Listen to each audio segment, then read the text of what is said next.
Gentleman yields back. I now recognize Representative María Salazar of Florida for 5 minutes.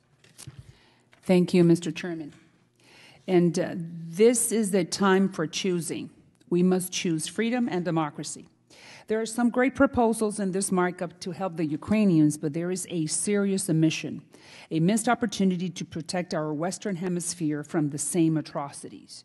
Russia is moving violently in Ukraine, but silently into Latin America. While the world was frozen by fear while Russia amassed an invading force around Ukraine, we sat on our hands and watched how the Russians were creating or bringing troops next to Ukraine, to 200,000 of them just hours before the invasion. And the same thing could be happening in our backyard. I'm not sure if you know that Russia has been for decades butting up to Nicaragua, Venezuela, and Cuba. 3 years ago, Russia sent Tu-160 nuclear bombers to Venezuela. But not only that, Vladimir Putin recently sold to Venezuela 24 Su-30 aircrafts, the same planes currently terrorizing the Ukrainians, part of an $11 billion deal in lethal military equipment to the Venezuelans. Rosneft, a Russian oil company, has spent more than $10 billion in Venezuela to revamp PDVSA, which is their state oil industry. The same company which Biden's NSC advisor for Latin America, Mr. Juan Gonzalez, wants to buy blood-stained oil from. We talk about Cuba, the picture is worse. In January, Russia's foreign minister, Sergei Lavrov, said his country is willing to send stormtroopers to Nicaragua, to Venezuela, and to Cuba, once again. And specifically to Cuba, 2,500 of them.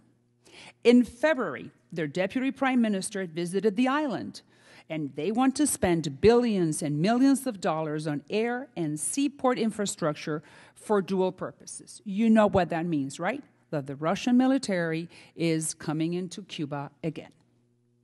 Russia has also discussed paying that island $200 million to restart a KGB spy station called Lourdes Listening Post. Who do you think they want to listen to? Our military. Talking about Cuba, this is what you get when you have a weak president. It doesn't matter whether the year is 2022 or 1962. John F. Kennedy didn't know how to handle the Russians. He blinked during the Bay of Pigs operation. That's how we got to the Cuban Missile Crisis. When you close your eyes, dictators strike. If you don't know that, just open our history books. I believe we need peace through strength. We must stop the Russians in our backyard, and we shouldn't fall into the same trap. Otherwise, history will make us pay.